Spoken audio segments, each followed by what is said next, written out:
너 남편이 내가 맞네. 애 나왔다고 대수냐. 저리 꺼져.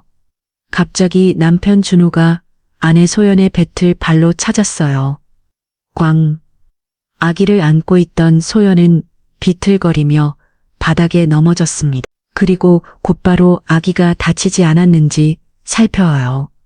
제가 넘어진 것보다 2년 만에 얻은 소중한 우리 아기가 다치면 안 됐으니까요.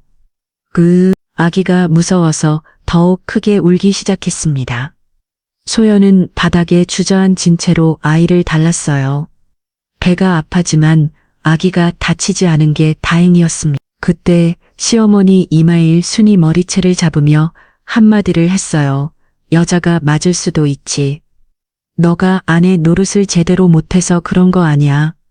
그 말을 들은 소연은 더 이상 참을 수 없었습니다. 유산과 2년간의 나림치료 끝에 얻은 기적 같은 아이의 돌잔치에서 이런 모욕을 당하다니.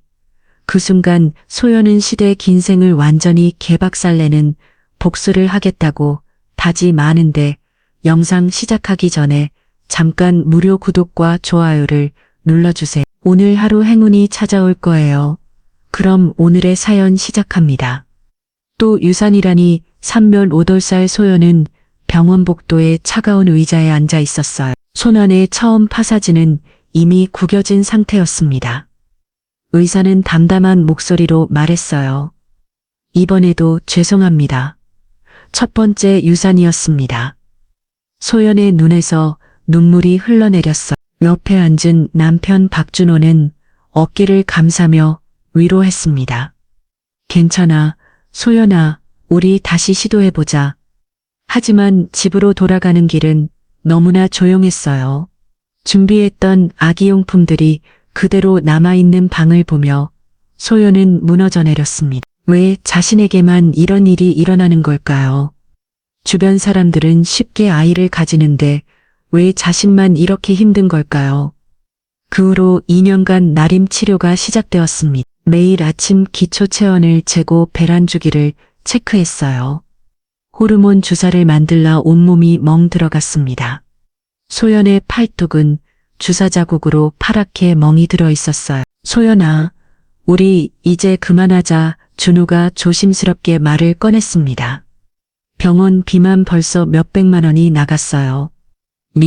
준호의 월급으로는 감당하기 힘든 금액이었지. 게다가 소연이 다니던 직장도 잦은 병원 방문 때문에 그만두게 되었거든요. 지금 아니면 평생 기회 없어요. 소연은 간절히 말했습니다. 나이는 이미 38, 더 늦으면 정말 아이를 가질 수 없을 것 같았어요. 친정 어머니 김정순과 통할 때마다 마음이 아팠습니다. 소연아, 너무 스트레스 받지 마라. 엄마도 걱정이 많다. 어머니의 목소리에는 안타까움이 묻어 있었어요. 하지만 구체적인 도움을 제안할 수는 없었습니다. 사위의 자존심도 생각해야 했고 집안 사정도 넉넉하지 않았거든요. 소연은 남편을 설득했습니다. 마지막 한 번만 더 시도해보자고 말이에요. 여보, 마지막으로 한 번만 더 해봐요. 정말 마지막이에요. 시험관 시술을 받기로 했습니다. 소연은 매일 병원을 다니며 주사를 맞았어요. 호르몬 때문에 몸이 붓고 예민해졌지만 참았습니다. 준호도 야근을 늘려가며 병원비를 마련했죠. 때로는 카드 대금 때문에 잠 못 이루는 날도 있었어요. 첫 번째 시술은 실패했습니다. 두 번째도 마찬가지였어요. 소연은 절망에 빠졌습니다. 왜 나만 이렇게 힘든 거지? 하지만 포기할 수는 없었어요. 세 번째 시술을 준비하면서 소연은 더욱 간절히 기도했습니다. 준호는 아내 모습을 보며 마음이 아팠지만 함께 버텨주기로 했어요. 그리고 드디어 그날이 왔습니다. 병원에서 전화가 걸려왔어요. 축하드립니다. 임신이 확인되었습니다. 소연은 전화를 받고 그 자리에서 주저앉았습니다. 기쁨의 눈물이 쏟아져 내렸어요. 준호에게 전화를 걸어 소식을 전했죠. 여보, 됐어요. 아기가 생겼어요. 준호도 회사에서 소리를 지르며 기뻐했습니다. 동료들이 모두 축하해줬어요. 그날 밤 부부는 서로 껴안고 울었습니다. 임신 기간 동안 소연은 조심에 조심을 거듭했어요. 무거운 것은 절대 들지 않았고 병원 검진도 빨들이지 않았습니다. 준호도 아내를 세심하게 챙겼죠. 입덧이 심할 때는 새벽에도 마트에 가서 아내가 먹고 싶어하는 음식을 사다 주었어요. 이번엔 꼭 성공할 거야. 준호가 소연의 손을 잡으며 말했습니다. 소연도 배를 쓰다듬으며 아기에게 속삭했어. 우리 아기 엄마 아빠가 얼마나 기다렸는지 알지. 건강하게 태어나줘야 해. 드디어 출산일이 다가왔습니다. 진통이 시작되었을 때 소연은 무섭기보다는 설레버요. 드디어 아기를 만날 수 있다는 생각에 가슴이 벅찼습니다. 분만실에서 들려온 아기의 첫 울음소리. 그 소리를 들은 순간 소연은 세상 모든 고통이 사라지는 것을 느꼈어요. 간호사가 아기를 안겨주었습니다. 축하드립니다. 건강한 아들이에요. 작고 빨간 아기의 얼굴을 본 소연은 또다시 눈물을 흘렸습니다. 이번엔 기쁨의 눈물이었어요. 준호도 아기를 보며 감격스러워했죠. 민재야, 아빠야. 우리 아들아. 부부가 아이에게 지어준 이름은 민재였습니다. 민첩하고 재능 많은 아이로 자라라는 뜻이었어요. 유산과 2년간의 난임 치료 끝에 얻은 기적 같은 아이였습니다. 소연은 아기를 품에 안고 생각했어요. 이제 정말 우리 가족이구나. 그 모든 아픔과 기다림이 이 순간을 위한 것이었다는 걸 깨달았습니다. 작은 생명 하나가 가져다 준 희망. 그것은 그 어떤 것과도 바꿀 수 없는 소중한 선물이었어. 민재가 태어난 지 벌써 11달이 흘렀습니다. 소연은 달력을 보며 가슴이 설렀어요. 드디어 민재의 첫 번째 생일 돌잔치를 준비할 때가 왔거든요. 우리 민재 벌써 돌이구나. 소연은 민재를 안고 중얼거렸습니다. 아기는 엄마 품에서 방긋 웃으며 옹알거렸어요. 그 모습을 본 소연은 눈물이 핑 돌았습니다. 얼마나 간절히 기다렸던 이 순간인지 몰라요. 하지만 현실은 녹록하지 않았습니다. 준호의 월급은 여전히 빼듯했고 난임 치료비로 빚은 카드 대금도 아직 남아 있었어. 돌잔치를 제대로 치르려면 최소 몇백만 원은 들어갈 텐데 어디서 그 돈을 마련해야 할지 막막했습니다. 소연아, 돌잔치 어떻게 할까? 준호가 조심스럽게 물었습니다. 아내 표정을 살피며 말을 이었어요. 간소하게 해도 괜찮지 않을까? 가족들만 모여서 간단히 해도 돼. 소연의 마음은 복잡했습니다. 다른 집 아이들처럼 화려한 돌잔치는 못해. 쟤도 그래도 민재에게는 특별한 하루를 만들어주고 싶었어요. 유산 후 2년간의 난임 치료 끝에 얻은 기적 같은 아이인데 어떻게 소홀히 할 수 있을까? 여보, 민재한테는 처음이자 마지막 돌잔치잖아요. 조금 무리해서라도 제대로 해주고 싶어요. 준호도 아내의 마음을 이해했습니다. 하지만 현실적인 걱정이 앞섰어요. 그래도 우리 형편을 생각해야 하지 않겠어? 카드빚도 아직 남아있고 그때 시어머니 이마의 순액에서 전화가 걸려왔습니다. 소연아, 민재 돌잔치 언제 할 거야? 어머니 다음 주 일요일로 생각하고 있어. 그래, 그럼 장소는 어디서 할 건데? 소연은 아직 정하지 못했다고 대답했습니다. 예산 때문에 고민이 많다고 솔직히 말했어요. 뭘 그런 걸 고민해. 우리 동네 뷔페에서 하면 되잖아. 그리고 말이야, 시어머니의 목소리가 차가워졌습니다. 돌잔치는 시댁 중심으로 해야 하는 거야. 친정 식구들은 너무 많이 부르지 마. 괜히 시끄럽기만 하고. 소연의 가슴이 답답해졌어요. 친정 어머니도 민재를 무척 기다렸는데 어떻게 소외시킬 수 있을까요? 어머니, 그래도 친정에서도 와야. 아이고, 며느리가 말이 많네. 시댁이 주도하는 게 예의지. 친정이 나서면 안 되는 거야. 전화를 끊고 난 후 소연은 한숨을 쉬었습니다. 준호는 아내 표정을 보며 물었어요. 어머니가 뭐라고 하셨어? 돌잔치는 시댁 중심으로 하래요. 친정은 많이 부르지 말라고 준우도 난감한 표정을 지었습니다. 어머니의 성격을 잘 알고 있었거든요. 한번 정한 것은 절대 바꾸지 않는 고집스러운 분이었어요. 소연아, 어머니 말씀도 일리가 있어.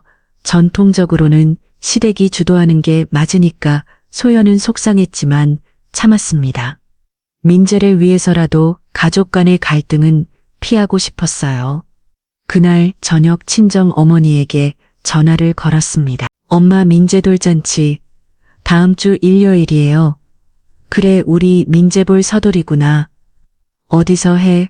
소연은 시어머니의 말을 전했습니다. 친정에서는 조용히 와달라고 하셨다고 말이에요. 전한 어머로 침묵이 흘렀습니다. 김정수는 가슴이 아파지만 참았어요. 알겠다, 소연아. 엄마가 알아서 할게. 너는 걱정 마라. 하지만 목소리에는 서운함이 묻어 있었습니다. 소연도 그걸 느꼈지만 어쩔 수 없었어요. 돌잔치 준비는 시어머니가 주도했습니다. 장소도 음식도 하객 명단도 모두 무대께서 정했어요. 소연은 그저 따라갈 뿐이었습니다. 준호는 요즘 부쩍 예민해졌어요. 돌잔치 비용 때문에 스트레스를 받고 있었거든요. 회사에서도 실적 압박이 심했고 집에 오면 짜증을 내는 일이 많아졌습니다. 아이 기저귀 값만 해도 한 달에 10만 원은 들어갔는데 돌잔치까지 하려니 준호는 혼자 중얼거리며 한숨을 쉬었어요. 소연은 그런 남편을 보며 미안한 마음이 들었습니다. 여보, 미안해요. 제가 욕심을 부렸나 봐요. 아니야, 소연아. 내 탓이야. 남편으로서 이것도 못해주고 준비 과정에서 부부 사이에 작은 말다툼이 생겨났습니다. 돈 문제 때문에 서로 예민해진 거였어요. 소연은 민재를 위해 참았지만 마음은 점점 무거워졌습니다. 드디어 돌잔치 하루 전날이 되었습니다. 소연은 민재의 한복을 다시 한번 점검했어요. 작고 예쁜 색동적 오리와 바지를 보며 눈물이 났습니다. 민재야, 내일은 너의 특별한 날이야. 엄마가 최선을 다해 준비했어. 하지만 마음 한편으로는 불안했습니다. 친정 어머니는 정말 올 수 있을까요? 시어머니와 갈등은 없을까요? 준비 과정에서 이미 크고 작은 마찰들이 있었거든요. 소연은 민재를 재우고 나서 혼자 거실에 앉았습니다. 내일이면 모든 게 끝날 거라고 생각하며 마음을 다 잡았어요. 민재를 위한 하루, 그것만 생각하기로 했습니다. 드디어 민재의 돌잔치 날이 밝았습니다. 소연은 새벽부터 일어나 민재를 목욕시키고 한복을 입혔어요. 색동적 오리를 입은 민재는 정말 귀여웠습니다.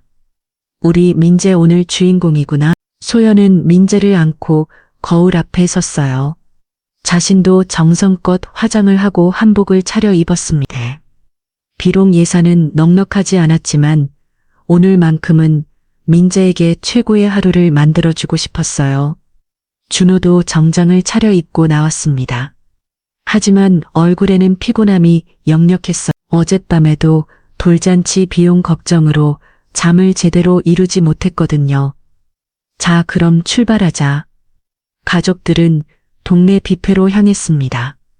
시어머니 이마트니 먼저 와서 자리를 정리하고 있었어요. 홀 안에는 이미 시댁 친척들이 모여 있었습니다. 어머, 민재 정말 예쁘게 차려입었네. 한복이 너무 잘 어울려. 친척들의 칭찬 소리가 여기저기서 들려왔어요. 소연은 인사를 다니며 감사 인사를 했습니다. 민재도 낯선 사람들을 신기해하며 킥킥거렸어요. 그때 친정 어머니 김정순이 조용히 들어왔어요. 손에는 정성스럽게 포장한 선물을 들고 있었습니다. 어머님 안녕하세요. 김정수는 시어머니에게 정중히 인사했습니다. 이마수는 시큰둥한 표정으로 고개만 끄겼어요. 늦게 오셨네요. 죄송합니다. 길이 막혀서요. 김정수는 조용히 구석자리에 앉았습니다. 소연은 어머니가 오신 걸 보고 반가워했지만 시댁 눈치 때문에 크게 표현할 수는 없었어요. 돌상이 차려졌습니다. 덕, 과일, 식붓, 돈 등이 예쁘게 놓여 있었어요. 비록 화려하지는 않았지만 정성이 느껴지는 상사림이었습니다. 자, 이제 돌잡이 해볼까? 시어머니가 민재를 돌상 앞에 앉았습니다. 모든 사람들이 휴대폰을 들고 사진을 찍기 시작했어요. 민재야, 뭘 잡을까? 민재는 호기심 가득한 눈으로 돌상을 바라봤습니다. 잠시 머뭇거리다니 실을 집어들었어요. 뭐 실을 잡았네. 장수한다는 뜻이야. 우리 민재 100년 살겠구나. 사람들의 박수 소리가 터져 나왔습니다. 소연은 감격스러워서 눈물이 났어요. 준호도 뿌듯한 표정으로 아들을 바라봤습니다. 식사가 시작되었습니다. 뷔페 음식이긴 했지만 사람들은 즐겁게 먹었어요. 민재는 이모들과 고모들에게 둘렀어요. 관심을 한 몸에 받았습니다. 민재 정말 똑똑해 보여. 나중에 크면 공부 잘할 것 같아. 칭찬이 이어지는 동안 준호는 술을 마시기 시작했어요. 처음에는 기분 좋게 마셨는데 점점 추기가 올라오면서 목소리가 커지기 시작했습니다. 여러분 정말 고맙습니다. 민재가 이렇게 건강하게 자란 것도 다 제가 열심히 일했기 때문이에요. 준호의 말투가 점점 거들먹거리기 시작했습니다. 소연은 남편이 술에 취한 것 같아서 걱정되기 시작했어요. 이 집이 굴러가는 건 네 덕이지. 내가 밤낮으로 일해서 민재 키우고 돌잔치도 하는 거야. 주변 사람들이 어색한 표정을 지었습니다. 준호의 허세가 도를 넘고 있었거든요. 시어머니 이마에 수는 며느리를 쏘아봤어요. 소연아, 남편 좀 말려. 너무 취한 것 같은데. 소연은 준호에게 다가가서 조용히 말했습니다. 여보, 목소리 좀 낮춰요. 사람들이 다 보잖아요. 뭐 내가 뭘 잘못했다고. 내 아들 돌잔치인데 내가 기뻐하면 안 돼. 만. 준호의 목소리가 더욱 커졌습니다. 민재가 갑자기 울기 시작했어요. 아빠의 큰 목소리에 놀란 거였습니다. 자자. 민재야, 괜찮아. 소연은 서둘러 민재를 달랐습니다. 하지만 분위기는 이미 어색해져 있었어요. 친정 어머니 김정순이 조용히 말했습니다. 소연이가 참 고생 많았지. 난 임 치료하느라 얼마나 힘들었는데 나를 위로하고 싶었던 거예요. 하지만 이마의 순이 날카롭게 반응했습니다. 뭐 그런 건 당연한 거 아니에요. 여자라면 아이 낳는 게 의무죠. 요즘 잘못 것들은 그런 것도 고생이라고 하나? 김정순의 얼굴이 굳었습니다. 딸이 얼마나 힘들어했는지 누구보다 잘 알고 있었거든요. 그래도 아이가 기가 쉬운 일은 아니잖아. 에휴, 친정어머니가 며느리 편만 들어주시네. 며느리는 시댁에 적응하는 게 먼저예요. 그런 것도 모르고 키우셨나? 시어머니의 말이 점점 독해졌습니다. 김정수는 가슴이 아팠지만 딸의 처지 때문에 참을 수밖에 없었어요. 준호는 더욱 추기가 올라왔습니다. 자신이 무시당한다는 생각에 화가 났어요. 맞아요. 어머니 말씀이 맞아요. 저희가 이렇게 살 수 있는 것도 다 제 노력 덕분이에요. 회사에서 야근하고 주말에도 일하고 여보 그만해요. 소연이 말렸지만 준호는 멈추지 않았습니다. 뭘 그만해. 내가 뭔 말 못할 말을 했다고 사실을 말하는 건데. 시어머니는 며느리를 짜려보며 말했습니다. 정말 아내 노릇을 제대로 못한 남편도 잘 못 챙기고 그동안 집에서 뭘 배웠는지 모르겠어. 이마의 순이 말에는 며느리를 깔보는 듯이 담겨 있었습니다. 친정 어머니 김정수는 더 이상 참을 수 없었어요. 그렇게 말씀하실 것까지는 친정 어머니가 끼어들 일 아니에요. 분위기가 점점 험악해지고 있었습니다. 친척들은 서로 눈치를 보며 어색해했어요. 민재는 계속 울고 있었고 소연은 아이를 단련되라 정신이 없었더. 축복받아야 할 돌잔치가 어느새 불편하고 어색한 자리가 되어가고 있었어요. 소연은 민재를 안고 마음이 무거워졌습니다. 이런 분위기에서 민재의 첫 번째 생일이 망쳐지고 있다는 생각에 가슴이 아팠어요. 하지만 진짜 위기는 이제 시작일 뿐이었습니다. 분위기가 냉랭해진 가운데서도 돌잔치는 계속 진행되었습니다. 시어머니는 억지로 미소를 지으며 친척들에게 말했어요. 자, 그럼 이제 민재 돌잡이나 제대로 해볼까요? 아까 실만 잡았으니까 다른 것도 잡아보게 해야죠. 사람들이 다시 민재 주변으로 모여들었습니다. 소연은 아이를 돌상 앞에 다시 앉았어요. 민재는 이제 기분이 좋아진 듯 웃으며 손을 뻗었습니다. 민재야, 이번엔 뭘 잡을까? 민재가 붓을 집어들었습니다. 그러자 사람들이 박수를 치며 소리쳤어요. 오, 붓이야. 학자가 되겠네.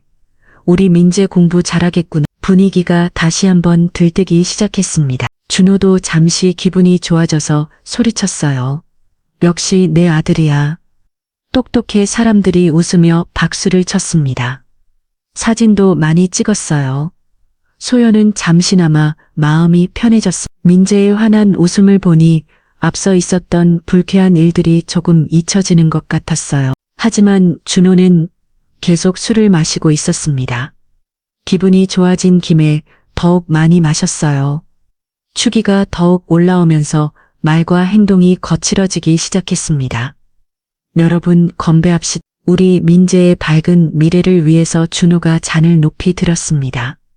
사람들도 따라서 잔을 들었지만 준호의 목소리가 너무 커서 조금 부담스러워했어요. 민재가 이렇게 훌륭하게 자랄 수 있는 것도 다 아버지인 제 덕분입니다. 제가 열심히 일해서 이 가정을 지키고 있거든요. 시어머니도 끼어들었습니다. 맞아. 우리 아들이 정말 고생이 많아. 회사에서도 인정받고 집에서도 가장 역할 제대로 하고. 준호는 어머니의 칭찬에 더욱 우쭐해졌어요. 어머니 감사합니다. 저는 언제나 가족을 위해 최선을 다하고 있어요. 이런 돌잔치도 제 능력으로 할 수 있는 거죠. 친정 어머니 김정수는 조용히 앉아서 이 광경을 지켜보고 있었습니다. 사위의 허세가 보기에 민망했지만 딸의 처지를 생각해서 아무 말도 하지 않았어요. 그런데 준호는 점점 도가 넘는 말을 하기 시작했습니다. 사실 말이죠. 소연이도 저 만나서 복 받은 거예요. 다른 남자 만났으면 이런 대접 받을 수 있겠어요? 소연의 얼굴이 빨갛게 달아올랐습니다. 남편이 이렇게 모든 사람 앞에서 자신을 무시하다니 믿을 수가 없었어요. 여보, 그런 말은 뭐 사실이잖아. 너 혼자서는 이런 돌잔치도 못했을 거야. 내가 있으니까 가능한 거지. 준호의 목소리가 점점 커졌습니다. 친척들이 어색한 표정을 지었어요. 너무 노골적인 자랑이어서 듣기가 민망했거든요. 준호야, 그만 마셔. 너무 취한 것 같아. 시숙부가 만려했지만 준호는 듣지 않았습니다. 아니에요, 저 아직 멀쩡해요. 오늘은 기쁜 날인데 왜 다들 그러세요? 민재가 다시 울기 시작했어요. 말라, 아빠의 큰 소리에 놀란 거였습니다. 소연이 서둘러 아이를 안고 달랐지만 민재는 계속 울었어요. 민재야, 괜찮아. 아빠가 그냥 기뻐서 그래. 소연이 민재를 달래려고 일어서는 순간 준호가 갑자기 화를 냈습니다. 아, 애를 왜 이렇게 울려? 엄마 노릇도 제대로 못해? 여보, 민재가 놀라서 그래요. 목소리만 좀 낮춰주세요. 뭐, 나보고 조용히 하라고. 내 아들 돌잔치인데 내가 기뻐하면 안 돼? 준호는 완전히 이성을 잃은 상태였습니다. 술 김의 모든 것이 마음에 들지 않았어요. 특히 소연이 자신을 말리는 것이 가장 화가 났습니다. 너는 맨날 나한테 일을 하절해라 해. 집에서도 그렇고 여기서도 그렇고 여보, 사람들이 다 보는. 그래서 뭐 내가 창피해 내 돈으로 이 돌잔치 하는 거 아냐? 준호가 소연에게 다가오더니 거칠게 팔을 잡았습니다. 너 때문에 분위기 다 깨져. 맨날 시시콜콜 간섭하고. 여보, 아파요. 손 놔주세요. 하지만 준호는 놓아주지 않았어요.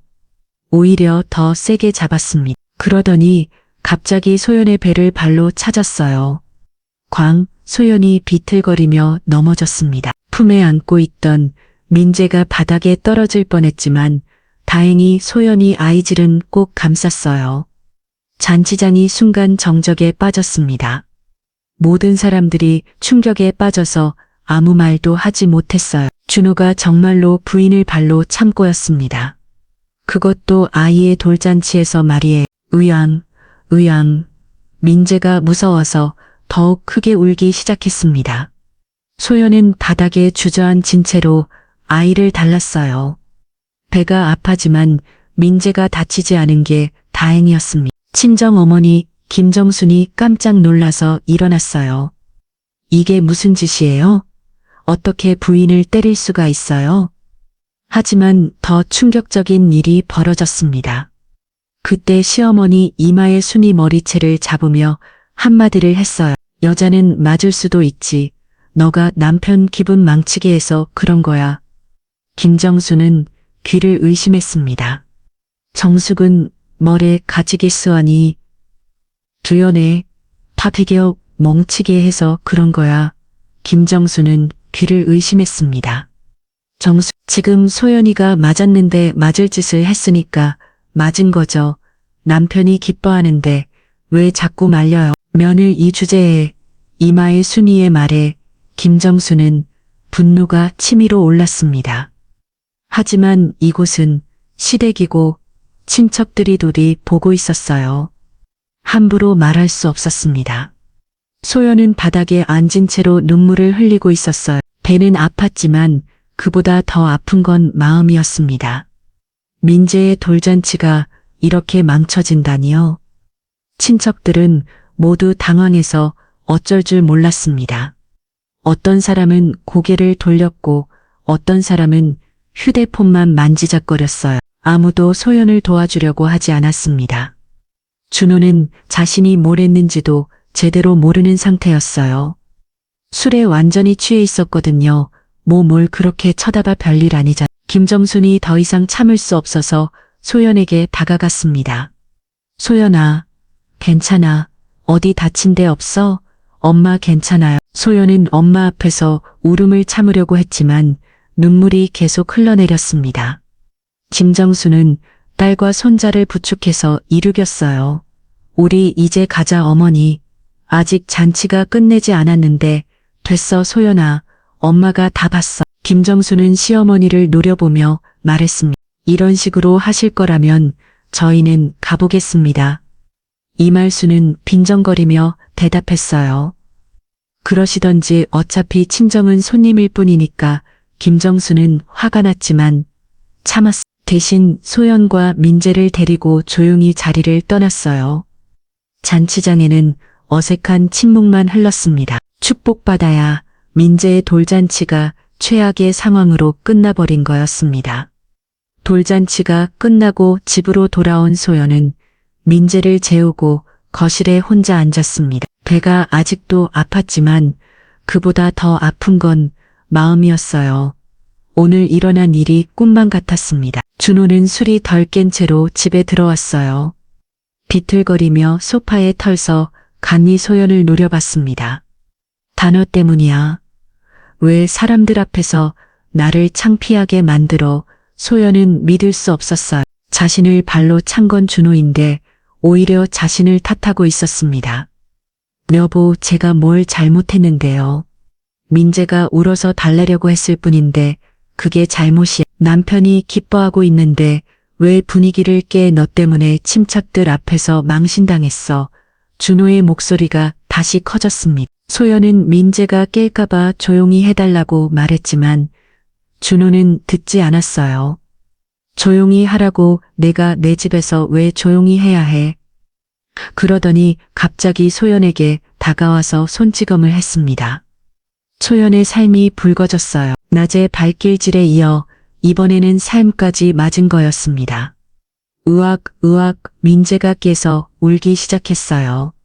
소연은 서둘러 방으로 가서 아이를 달랐습니다. 민재야 괜찮아. 엄마가 있어. 하지만 준호는 멈추지 않았어. 방까지 따라와서 계속 소리를 질렀습니다. 너 때문에 우리 가족이 다 망가져. 친정 어머니도 나를 무시하고 침착들도 이상하게 봤어. 여보, 제발 조용히 해요. 민재가 무서워해요. 무서워하면 어때? 아빠가 누군지는 알아야 하는 거 아니야? 소연은 민재를 꼭 안고 떨어집니다. 남편이 이렇게 변할 줄은 몰랐어요. 결혼 초기에는 이런 사람이 아니었는데 언제부터 이렇게 된 걸까? 그리고 마리아, 너한테 할 말이 있어. 준호가 갑자기 차분해졌습니다. 하지만 그 차분함이 더욱 무서웠어요. 사실은 마리아, 내 이름으로 대출을 받았어. 소연의 얼굴이 창백해졌습니다. 뭐라고요? 들어봐, 어차피 알게 될 일이야. 회사 사정이 안 좋아서 돈이 필요했거든. 그래서 내 이름으로 몇 군데서 대출 받았어. 얼마나요? 한 1억 정도. 소연은 현기증을 느꼈습니다. 1억이나 되는 큰 돈을 자신도 모르게 빚은 거였어요. 여보, 그런 중요한 일을 왜 말 안 하고 했어요? 말하면 반대할 줄 알았으니. 어차피 내가 갚을 건데 뭐가 문제야? 문제가 뭐냐고요? 1억이에요. 제 이름으로 된 빚이라고요. 소연의 목소리가 떨렸습니다. 민재를 안고 있는 팔에도 힘이 들어갔어요. 그리고 또 다른 일도 있어. 준호가 더욱 조심스럽게 말했습니다. 회사에서 좋은 문제가 생겼어. 거래처 돈을 잠깐 빌렸을 일이 있거든. 소연은 무슨 말인지 알 수 있었어요. 회사 돈을 유용한 거였습니다. 여보, 설마 들켜버렸어. 내일부터 출근하지 말라고 했어. 소연은 절망감에 빠졌습니다. 남편이 회사에서 해고될 뿐만 아니라 횡령까지 저질렀다니요. 그리고 자신 명의로 1억의 빚까지 있었어요. 여보, 이제 어떡해요? 민재도 있는데 1억을 어떻게 갚아요? 걱정하지 마. 다른 회사를 알아볼 거야. 그런데 당분간은 내가 좀 벌어야겠어. 제가요?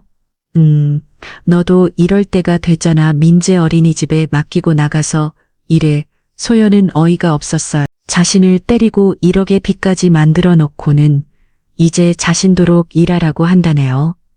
여보, 민재가 아직 어린데 어떻게 어린이집에 맡겨요? 다른 집들은 다 그렇게 하는데 우리만 왜 못해? 너무 응석바지로 키우는 거 아니야? 응석바지가 아니에요. 민재는 아직 돌까지 난 아이라고요. 준호의 얼굴이 다시 험악해졌습니다. 너 남편이 어려울 때 도움은커녕 이유만데? 그럼 결혼은 왜 했어? 아, 여보, 저도 돕고 싶지만 민재가 민재 맨날 민재만 생각해. 남편은 생각 안 해. 준호가 다시 소연을 밀쳤습니다. 소연은 민재를 놓칠 뻔했어요. 여보, 그만해요. 민재가 있어요. 민재가 뭐 어때서? 아빠가 누군지 보여주는 거야. 소연은 더 이상 참을 수 없었어요. 민재를 침대에 눕히고 준호와 맞으셨습니다. 여보, 정신 차려요. 지금 뭐라고 있는 건지 알아요? 뭐라고 있다고? 가장으로서 해야 할 일을 하고 있어. 가장이 부인을 때리고 아이 앞에서 소리 지르고 회사 돈 훔치는 게 가장이에요? 소연의 말에 준호가 완전히 화가 났습니다. 뭐라고? 훔쳤다고? 나는 훔친 게 아니야. 잠깐 빌린 거라고. 그게 훔치는 거예요. 그리고 제 이름으로 1억 대출 받은 것도 사기예요. 사기. 부부 사이에 무슨 사기야. 너는 정말 이기적이야. 준호가 호연을 다시 밀쳤고 이번에는 소연이 벽에 부딪혔어요. 등이 아파지만 참았습니다. 알았어. 도움을 만들 거면 다른 방법을 찾아야겠네. 준호가 무서운 눈빛으로 말했습니다. 내 이름으로 다 받아놨잖아. 민손으로 나가든지 아니면 알아서 해결하든지 선택해. 소연은 온몸이 떨렸어요. 남편이 정말로 자신과 민재를 쫓아낼 수도 있다는 생각이 들었습니다. 여보, 제발 이럴 건 정말 큰 돈이에요. 저 혼자서는 감당할 수 없어요. 제발은 무슨 결혼할 때 부부는 서로 도와주는 거라고 했잖아. 근데 지금 너는 뭘 해주고 있어? 준호는 소연에게 등을 돌리고 거실로 나갔습니다. 소연은 민재 옆에 앉아서 조용히 울었어요. 어떻게 이런 일이 벌어진 걸까요? 얼마 전까지만 해도 평범한 가정이었는데 이제는 모든 게 무너져 내리고 있었습니다. 1월이라는 천문학적인 비까지 생겨버렸어요. 민재가 자다가 뒤척였어요. 소연은 아이의 얼굴을 보며 다짐했습니다. 민재만은 지켜야 해. 이런 환경에서 키울 수는 없어. 하지만 어떻게 해야 할지 막막했어요. 이럴 게 비태고된 남편 그리고 계속되는 폭력, 모든 것이 잘망적이었습니다. 소연은 휴대폰을 들고 친정 어머머의 번호를 바라봤어요. 하지만 전화를 걸 용기가 나지 않았습니다. 오늘 돌잔치에서 일어난 일 때문에 어머니도 충격을 받으셨을 텐데 어떻게 이런 일까지 말할 수 있을까요? 그날 박소연은 잠을 이루지 못했습니다. 민재만 바라보며 앞으로 어떻게 살아가야 할지 고민했어요. 며칠이 지나도 소연은 점처럼 잠을 이루지 못했습니다. 민재를 재우고 나면 혼자 거실에 앉아서 앞으로 어떻게 살아야 할지 고민했어요. 1월이라는 비태고된 남편, 그리고 계속되는 폭력까지 모든 것이 잘망적이었습니다. 준호는 집에서 빈둥거리며 술만 마셨어요. 일자리를 구한다고는 했지만 실제로는 하루 종일 소파에 누워 있었습니다. 그러면서 소연에게는 더욱 거칠게 그렸죠. 밥은 언제 주냐? 빨래는 왜 이렇게 늦어? 사소한 일에도 트집을 잡으며 소연을 괴롭혔어요. 민재가 조금만 울어도 화를 냈습니다. 애가 맨날 울어서 머리 아파 죽겠네. 좀 조용히 안 시킬 거야? 소연은 민재를 달래미라 정신없었어요. 아이도 집안 분위기를 느끼는지 자꾸 울었습니다. 그러던 어느 날 준호가 또 다시 폭행을 저질렀습니다. 민재 기저귀를 늦게 갔다는 이유였어요. 내가 뭐라고 있었길래 기저귀를 이제서야 가라. 애 엄마가 맞아? 여보 빨래를 널고 있었어. 조금 늦어졌을 뿐인데 조금 늦어졌다고 애가 얼마나 불편했을 것 같아 준호가 소연의 어깨를 밀쳤습니다. 소연이 넘어지면서 무릎을 다쳤어요. 아야. 민재가 엄마의 아픈 소리를 듣고 더욱 크게 울었습니다. 소연은 무릎에서 피가 나는데도 먼저 아이를 달랐어요. 민재야 괜찮아. 엄마 괜찮아. 하지만 마음은 괜찮지 않았습니다. 이대로는 안 되겠다는 생각이 들었어요. 민재를 이런 환경에서 키울 수는 없었습니다. 그날 밤 소연은 큰 결심을 했어요. 더 이상 참을 수 없었습니다. 민재를 위해서라도 이 상황을 끝내야 했어. 떨리는 손으로 휴대폰을 들고 친정 어머니에게 전화를 걸었습니다. 여보세요? 엄마, 소연아, 웬일이야? 이 시간에 목소리가 이상한데 무슨 일 있어? 소연은 잠시 말을 하지 못했어요. 어디서부터 어떻게 말해야 할지 모르겠었습니다. 소연아, 왜 안 말해? 혹시 무슨 일이 있는 거야? 김정순의 목소리에 걱정이 묻어 있었습니다. 돌잔치 이후로 딸과 제대로 통화하지 못했거든요. 엄마 도와주세요. 소연의 목소리가 떨렸습니다. 그 한마디에 그 간의 모든 고통이 담겨 있었어요. 무슨 일이야? 준호가 또 뭐라고 했어? 엄마 지금 가서 만날 수 있을까요? 민재도 데리고요. 김정수는 딸의 목소리에서 심상치 않음을 느꼈어요. 그래, 지금 당장 와. 엄마가 마중 나갈게.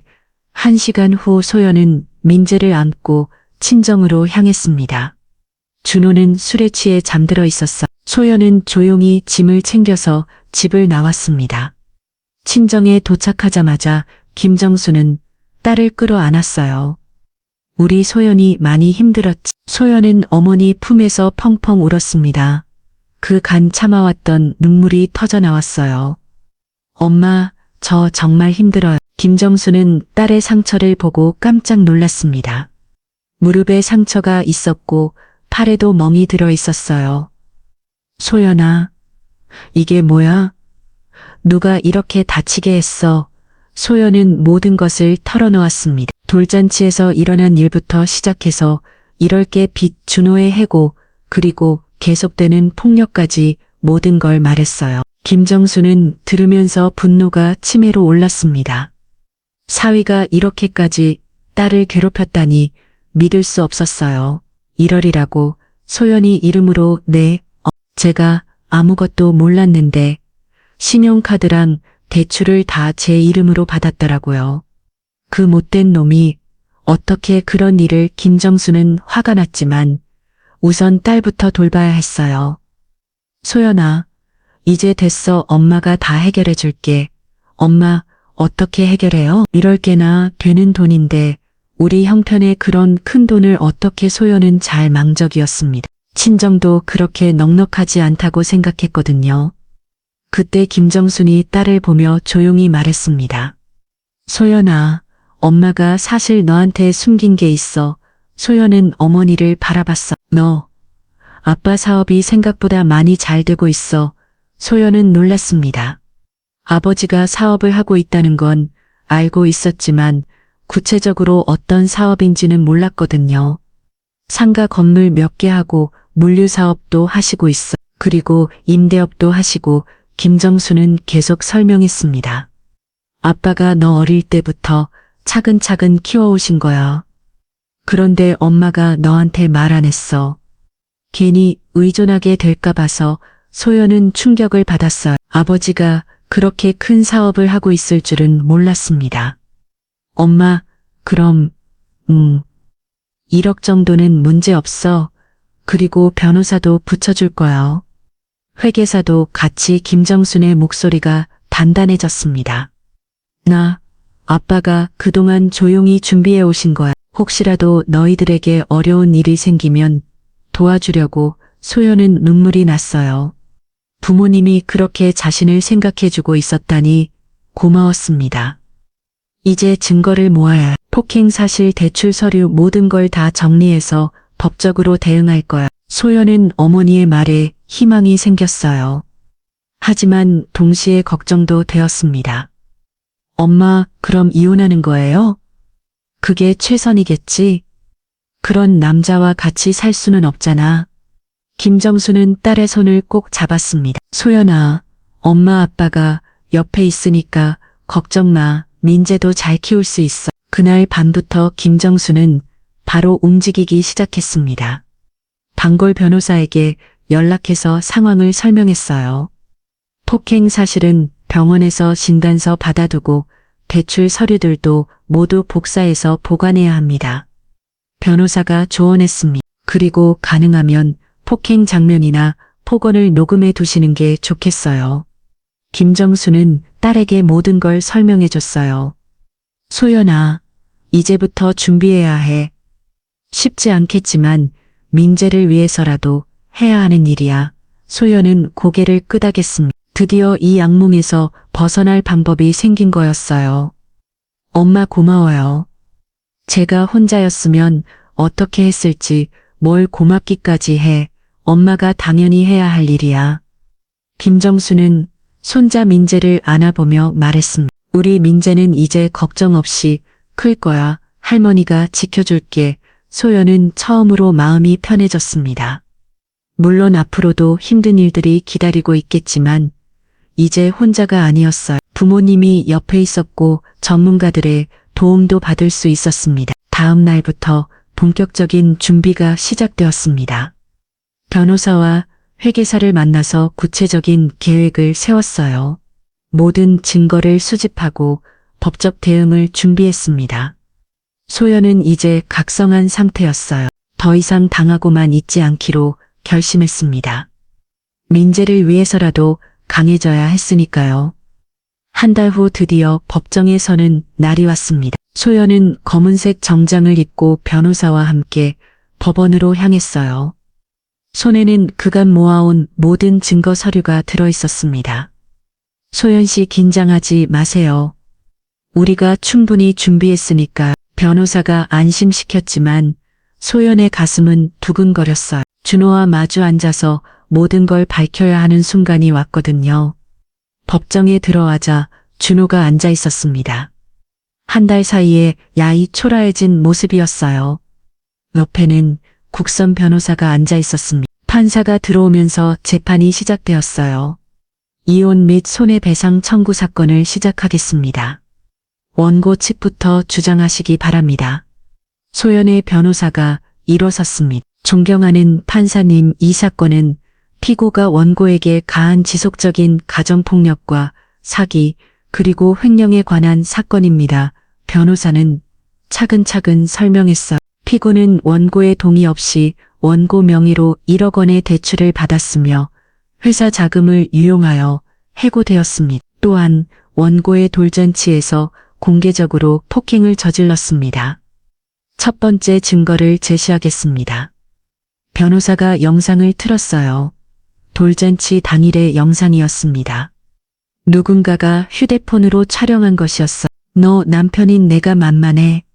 애 나왔다고 대순이와 저리 꺼져. 준호가 소연의 배를 발로 차는 장면이 선명하게 나왔습니다. 으앙 영상 속에서 민재가 울고 있었고 소연이 비틀거리며 넘어지는 모습까지 고스란히 기록되어 있었어요. 방청석에서 옹성거리는 소리가 들렸습니다. 사람들이 충격받은 표정을 지었어요. 준호의 얼굴이 창백해졌습니다. 자신의 폭행이 이렇게 선명하게 기록되어 있을 줄은 몰랐거든요. 두 번째 증거입니다. 이번에는 시어머니의 폭언 녹취록이었습니다. 여자는 맞을 수도 있지. 너가 남편 기분 망치게 해서 그런 거야. 이말순의 목소리가 법정에 퍼졌습니다. 방청석에서 한숨 소리가 들렸어요. 세 번째 증거를 제시하겠습니다. 이번에는 녹음 파일이었습니다. 집에서 준호가 소연을 위협하는 내용이었어요. 내 이름으로 다 받아놨잖아. 빈손으로 나가든지 아니면 알아서 해결하든지 선택해. 준호의 목소리가 법정에 울려 퍼졌습니다. 협박과 위협이 가득한 음성이었어요. 네 번째 증거입니다.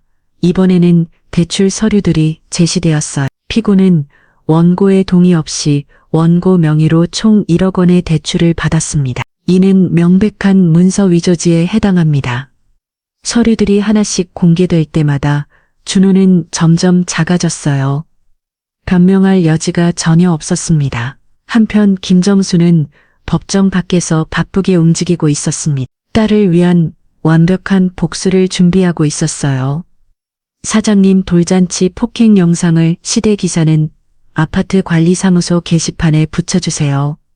김정순이 고용한 전문 업체 직원이 대답했습니다. 네, 알겠습니다. 그리고 마트병원에서 아줌마들 사이에 입소문으로도 퍼드리겠습니다. 동네 부녀 회장님께도 연락해서 반상회에서 화제가 되도록 하겠어요. 곧 시대 동네 전체가 이 사건을 알게 되었어요. 어머, 이게 진짜야. 돌잔치에서 아내를 발로 찼다고 시어머니도 같이 괴롭혔네. 정말 못된 집안이야. 마트에서, 병원 대기실에서, 동네 곳곳에서 이 이야기가 화제가 되었습니다. 이말수는 마트에 장을 보러 갔다가 사람들의 시선을 받았습니다. 저 사람이 며느리 괴롭힌 그 시어머니 아니야. 여자는 맞을 수도 있다고 했다며. 정말 옛날 사람이네. 이말수는 급히 마트를 나왔지만 어디를 가도 시선이 따라왔어요. 김정수는 또 다른 계획도 실행했습니다. 변호사님, 시어머니도 폭행 방조죄로 고발하겠습니다. 그럴 수 있죠. 폭행 현장에서 오히려 가해자를 지지했으니까. 다시 법정으로 돌아가서 판사가 준호를 바라봤습니다. 피고는 이에 대해 어떻게 변론하시겠습니다. 준호는 한참 동안 말을 하지 못했어요. 그러더니 갑자기 일어섰습니다. 판사님, 저는 그냥 스트레스를 받아서 그랬습니다. 사소한 다툼뿐이에요. 사소한 다툼이라고 하셨습니까? 판사의 목소리가 차가워졌습니다. 피고가 원고를 발로 차고 위협하고 명의를 도용한 것이 사소한 다툼이라고 생각하십니까? 소연의 변호사가 다시 일어섰습니다. 또한 피고는 현재 전 직장에서 작은 유용으로 인해 해고된 상태입니다. 이는 피고의 인격을 보여주는 중요한 사실입니다. 회사 해고 통지서까지 증거로 제시되었어요.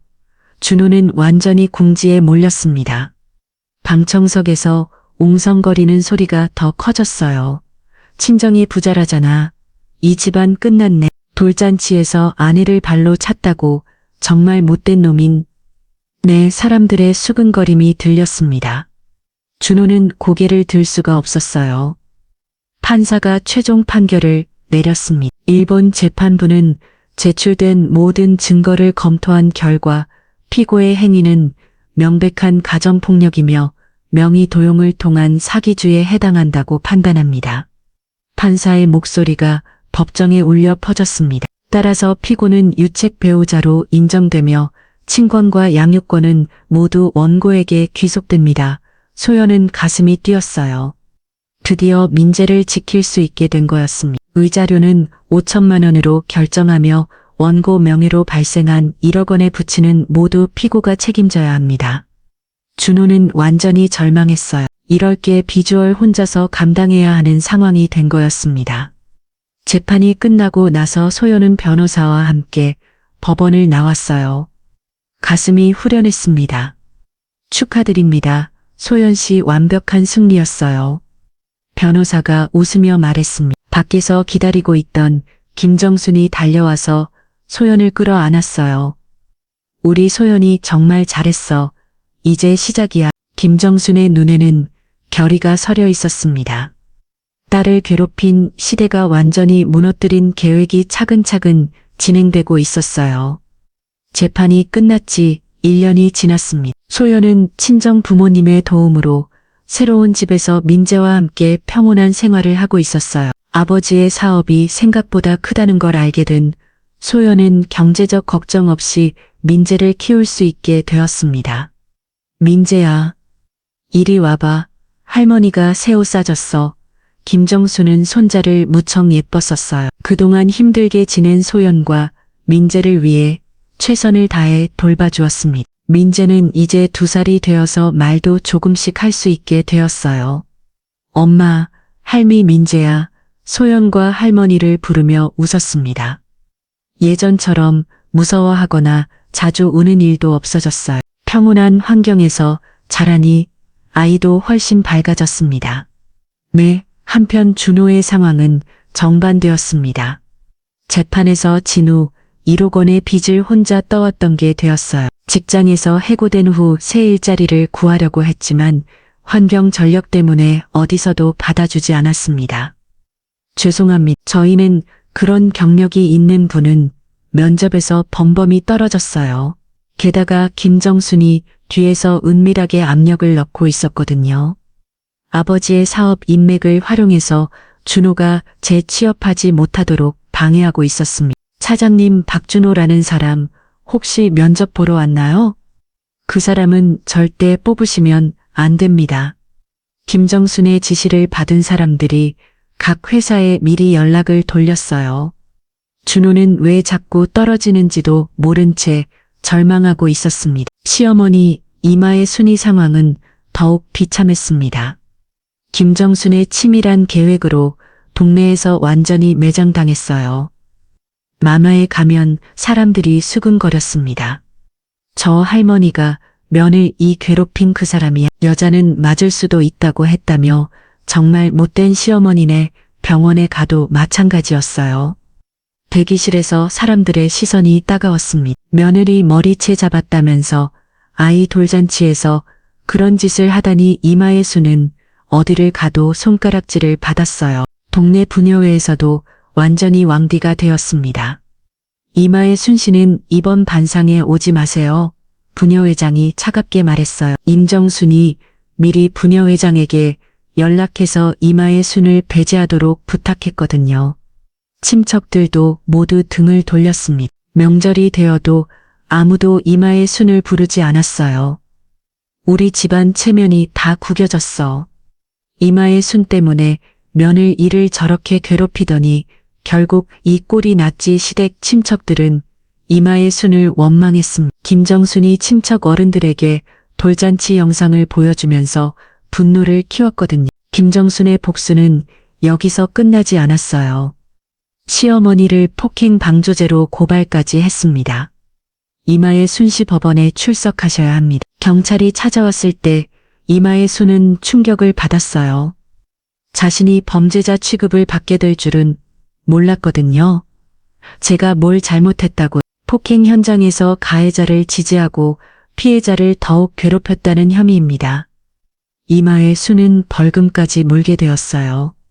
경제적으로도 어려워졌습니다. 아들 준호가 망한 후 생활비 지원도 끊어졌거든요. 준호는 결국 고시원에서 지내게 되었어요. 월세도 제대로 못 내서 매일 눈치를 봐야 했습니다. 준호 씨, 이번 달 월세는 언제 주실 거예요? 죄송합니다. 조금만 더 기다려 주세요. 변별한 일자리도 없이 아르바이트로 연명하는 신세였어요. 한때 허세를 부리며 살았던 모습과는 완전히 다른 모습이었습니다. 빚쟁이들도 계속 쫓아다녔어요. 김정순이 채권 출심을 더욱 강하게 압박하도록 지시했거든요. 박준호 씨, 맞죠? 네, 대출금 연체되었는데 언제 갚으실 거예요? 지금 형편이 어려워서 형편이 어렵다고 해서 빚이 없어지는 건 아니잖아요. 준호는 하루하루가 지옥 같았어요. 가끔 민재가 보고 싶어서 집 앞까지 가보기도 했지만 경비원이 막아섰어요. 출입금지 명단에 있으신 분이에요. 들어가실 수 없습니다. 법원에서 접근 금지 명령까지 받은 상태였거든요. 준호는 아들조차 볼 수 없게 되었습니다. 한편 소연은 새로운 삶을 차근차근 준비하고 있었어요. 대학교에서 상담학을 공부하기 시작했습니다. 우리 딸 공부하는 거요? 김정순이 물었습니다. 네, 저처럼 힘든 상황에 있는 여성들을 도와주고 싶어요. 소연은 자신의 경험을 바탕으로 다른 사람들을 도우려는 마음을 가지게 되었어요. 고통스러웠던 시간들이 이제는 의미 있는 일로 연결되고 있었나. 드디어 민재의 두 번째 생일이 다가왔습니다. 이번에는 따뜻하고 평화로운 분위기에서 준비할 수 있었어요. 민재야, 내일이 생일이야. 할머니 할아버지도 오시고 이모들도 다 와. 소연은 아들에게 말해주었습니다.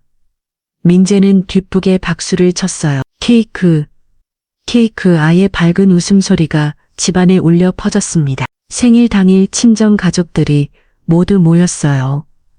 1년 전에 그 끔찍한 돌잔치와는 완전히 다른 분위기였습니다. 민재야, 촛불 풀어봐. 케이크 위에 촛불을 보며 민재가 후후 풀었어요. 모든 사람들이 박수를 치며 웃었습니다. 소연은 이 순간을 보며 지난 시간들을 되돌아봤어요. 7년 전 그 끔찍했던 돌잔치에서 받은 발길질이 오히려 자신의 인생을 바꾸는 계기가 되었습니다. 김정순이 딸의 어깨를 두드렸어요. 소연아, 정말 잘 견뎌했어. 엄마가 자랑스러워. 엄마 참음은 약함이 아니었어요. 민재와 저를 지키기 위한 힘이었어요. 소연의 목소리에는 단단함이 묻어 있었습니다. 이제 그녀는 완전히 다른 사람이 되어 있었어요. 김정수는 손자를 안아보며 만족스러운 표정을 지었습니다. 그날의 발길질은 소연이에게 향했지만 결국 그들의 인생을 무너뜨린 발길질이었어. 김정순이 중얼거렸어요. 완벽한 복수가 성공한 거였습니다. 한편 준호와 이말수는 그날도 각자의 방에서 혼자 쓸쓸하게 지내고 있었어요. 시댁은 완전히 몰락했고 소연과 민재는 행복한 새 삶을 시작했습니다. 정의는 반드시 승리한다는 것을, 그리고 진짜 강함은 폭력이 아니라 사랑에서 나온다는 것을 알게 되었어요. 오늘 이야기 어떠셨나요? 마음에 드셨다면 무료 구독과 좋아요를 눌러주세요. 그리고 댓글로 여러분의 생각을 나눠주세요. 많은 분들에게 위로와 큰 힘이 됩니다. 오늘도 영상 끝까지 시청해 주셔서 감사합니다.